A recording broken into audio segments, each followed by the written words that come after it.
Now, on a related matter, this Democrat-caused inflation has forced the Federal Reserve and its Board of Governors into a very tricky position. But while the country is carefully watching the Fed Board of Governors, the Senate happens to be considering several of President Biden's nominees to that very same board. Later today, I'll meet with Chairman Powell, whom President Biden wisely renominated to serve another term atop the Fed. Chairman Powell has proven to be a straight shooter within the mainstream of monetary policy. His creative leadership helped stabilize our entire economy through the uncertain early days of the COVID recession.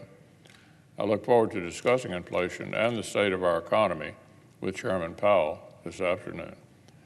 Unfortunately, several of President Biden's other Fed nominees appear to have been significantly less wise selections.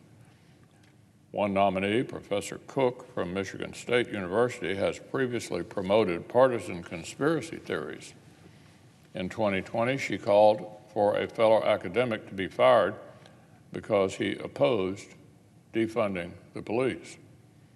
The White House cites, among Professor Cook's qualifications, that she sits on the board of directors of the regional Fed in Chicago. She was appointed to that position just a few days before President Biden nominated her for this one.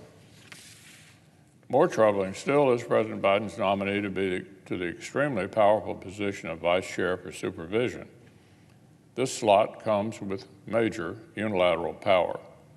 But the President's nominee, Sarah Bloom Raskin, has spent recent years pressuring the Fed to stop being a neutral regulator and instead become an ideological left-wing activist body. Ms. Raskin has argued openly that unelected Fed governors should use their powers to declare ideological war on fossil fuels and affordable American energy. Ms. Raskin wants our banking system to start picking winners and losers in ways that would stick American families with higher gas prices, higher electricity bills, and more dependence on China. And she wants to implement this agenda from inside one of the least directly accountable institutions in our government so that voters simply have no recourse. The far left is already boasting that this backdoor Green New Deal would only be the first step. Democrats have already introduced legislation that would get the Federal Reserve into the racial redistribution business and inject racial preferences into our financial system. These unpopular ideas would completely upend an institution that Americans need to remain non-political, nonpartisan, and non-ideological. Fed governors are supposed to be neutral regulators, not economic policy dictators whom voters can't get rid of. If this weren't disqualifying enough, potentially significant ethical questions have begun to swirl around Ms. Raskin's nomination.